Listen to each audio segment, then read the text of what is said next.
Top of the morning to you, YouTube. It'd be the morning brew. Happy Tuesday. And happy St. Patrick's Day to y'all. Got my little bit of Irish mix here. Celebrating in full spirit. And of course, been celebrating all morning. Now for those of you who don't know, St. Patrick's Day is not supposed to be a day of drinking. Or taking on spirits in the cup form, but spirits as in the holy ones in church. So, yeah, for all of you who want to claim you're as Irish as they come, I hope your butt's been in church all day. With that said, let's get on with the news. Nothing more to share, nothing personal to talk about really. Just the usual. Been drinking. Oh, that's delicious. Magically delicious. Anyways, top of the news today. The Breakfast Club celebrates its 30th anniversary. Movie so fun, they repeated it multiple times over. Launching careers for Judd Nelson, Molly Ringwald, and such from the Brat Pack, The Breakfast Club is the story of 5 stereotypes from high school coming together, crying about their feels, and finding out that they're pretty much the same at the core. We all got problems, we all just choose to deal with them in a different way. Of course, this movie gave birth to the stereotype I've hated the most for the longest time. The douchebag John Bender. White boys everywhere who want to be the bad boy that every girl wants, who has a heart of gold, has used the John Bender look to win their hearts over, only to realize, ugh, you're just a dork. John Bender was that icon. That look. The do-rag, the freaking handkerchief tied to the knee, and the boots, and the long hair with the triple layer jacket and gloves.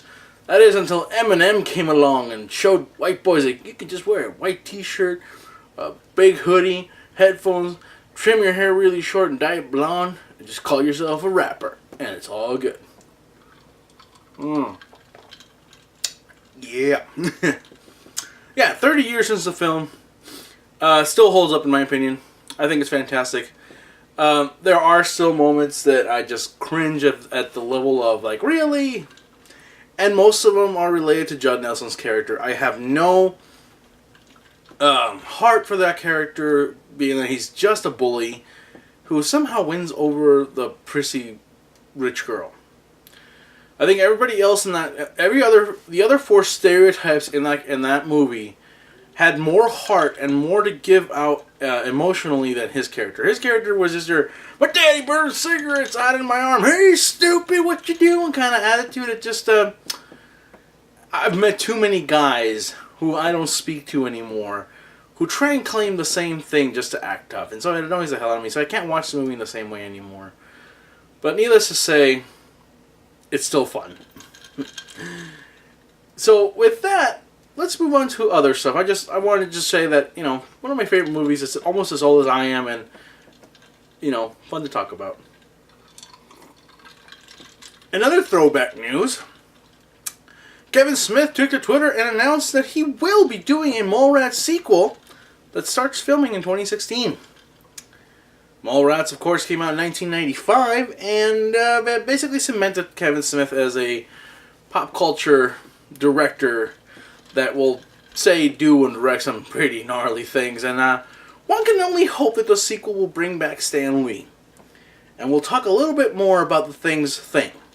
Is the Things thing the way we think it is? Maybe. Makes you wonder if the Silver Surfer, this Little Surfer, follows suit. I mean, woo. In all fairness, Mallrats is actually not one of my favorite Kevin Smith movies out of his classic lineup. Actually, yeah, it's, for me, Clerks is Clerks is one of my favorites. Clerks 2 is also a favorite. Dogma. Was not a fan of Chasing Amy, and was not much of a fan of Mallrats. Not to say that I didn't enjoy them. They're just not up there for me, as in, like, oh my god, it's amazing. They're still good. They're still fun. They're a fun watch. Just, Shannon Doherty.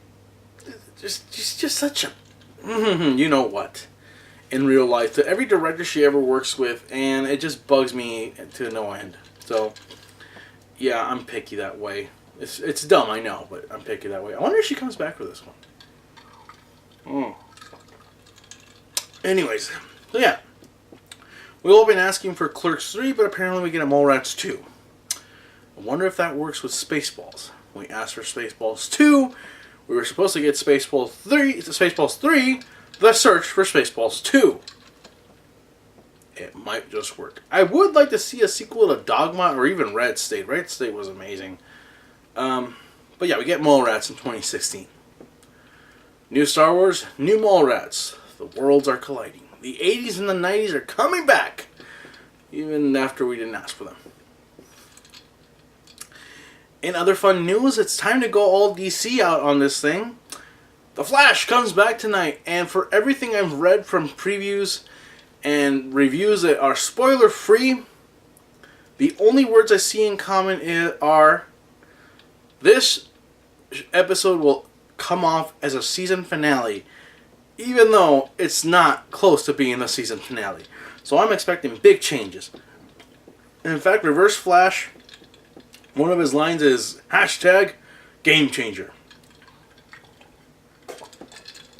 What does that mean? No idea. We know that Gorilla Grodd has already made his appearance, quote unquote. Reverse Flash, obviously in cahoots with him. I have a theory. I have a theory that the show is actually Flashpoint paradox. Because in every paradox, there's two realities. And I think that Barry Allen, when he... spoilers, by the way, for those of you who have never seen the Flashpoint paradox, or are aware that Flash was actually a comic book before this. In the Flashpoint paradox, Barry Allen wakes up in a reality where he has no powers. Most people don't know about superheroes. Batman kills people. Superman has never been heard of.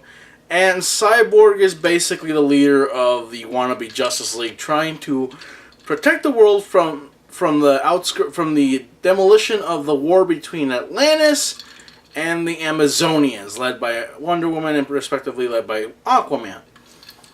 Now, in this reality, Barry Allen has to get his powers back and unite the heroes once again and try and fix whatever Reverse Flash did or suspects Reverse Flash did in order to mess up the timeline in the first place. Here's where the big spoiler comes to fruition.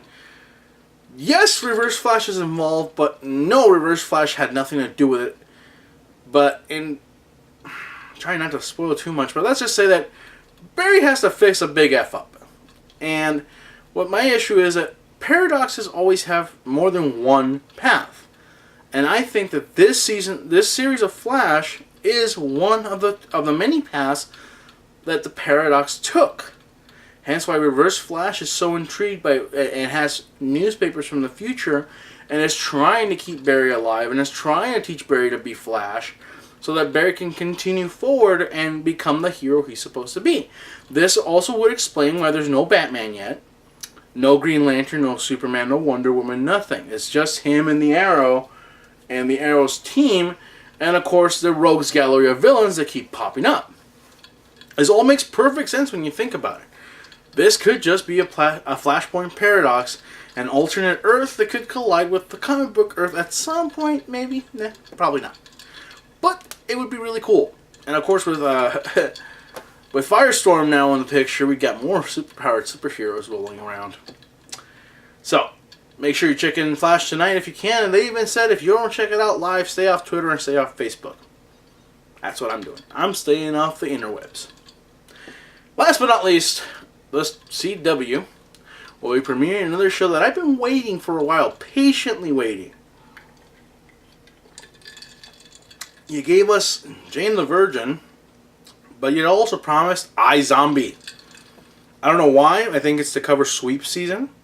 I think this is this show is coming out this late, so it covers a time that shows like The Arrow and Flash and Jane the Virgin, Supernatural, and the rest of them will be off season. They'll still have something running new throughout the summer before everything else comes back.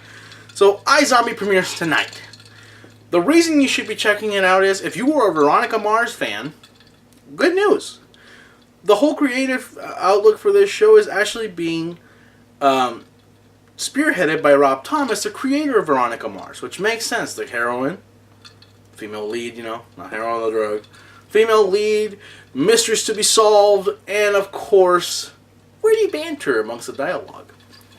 I never really checked out Veronica Mars, mostly because to me it was either Buffy or Veronica Mars. I went with Buffy. I love my Buffy compared to Veronica Mars. I know that they just recently crowdfunded a movie and the fans are still out there and they're super hardcore and all that good stuff. But I'm still not a big fan, so I might check it out at some point.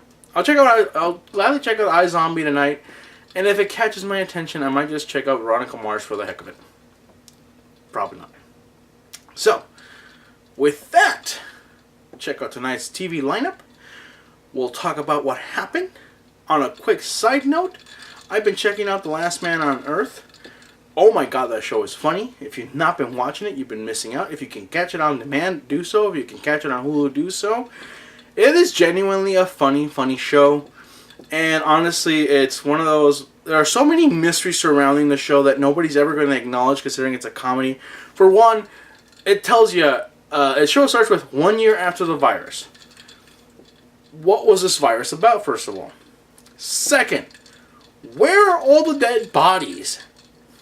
There are no dead bodies anywhere in this show. There are no remnants of society other than vehicles, and everything's clean. The streets are clean. There are no hazmat suits or weird clinic pop-up tents or anything. It's just empty, but it looks like people just simply walked away.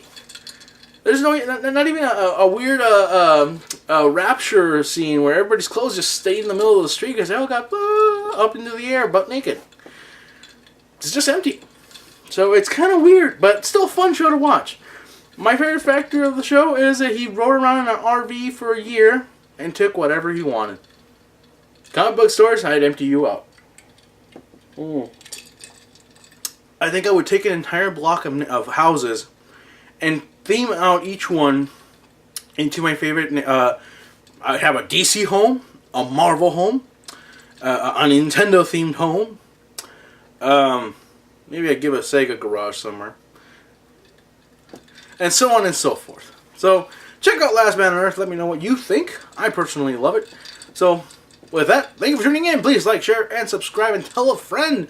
It really helps me out. We're at 81 subscribers. We're so close. 3 days away from our 1 year anniversary. So close to at least 100 subscribers. So we can get there by then. I'll be happy. So, with that, please take care. And of course, do yourself a favor. Till next time, enjoy your brew.